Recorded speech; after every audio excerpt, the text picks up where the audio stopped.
Përshëndetje. Ju ftoj të shikoni shëmbëltyrën e gjallë të një agitatori të algoritmit në sulm. Porto Palermo, një ndër plazhet më perl në jug, është privatizuar i ka dalë pronari dhe shihni si do të bëhet. Kompleks vilash dhe këtu, ku normalisht shqiptarët nuk do të kenë akses.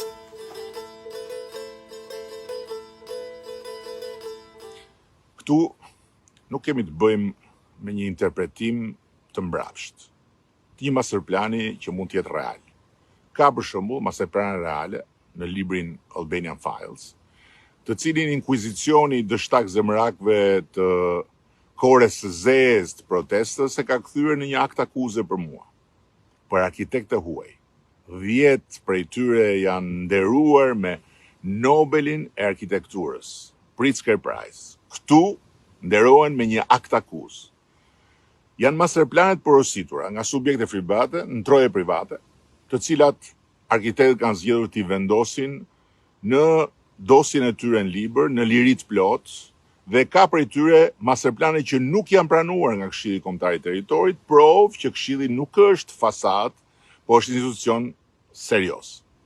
Megjithatë, inkuizicioni i përdor këto si provat e akt akuzës për tradhtin time kombëtare, shitjen e dheut nga unë, gjithë zezat që dështak zemrakët mi fatorojnë mua sepse duan ngushëllojnë veten për falimentimin e tyre në mediokritet. Por ky agitator i algoritmit e ka fabrikuar kryekput këtë shëmti. Pra ky e ka bërë vetë me ChatGPT. Shikojeni fytyrën tipike të dizinformatorëve të paguar të opinionit publik që e kanë humbur qysh në moshë të re pigmentin e skuqjes apo të zverdhjes, dhe që zbatojnë qorrazi urdhrat e kujdo që i paguan mbi dhe në dorë. Prandaj sot te vendi.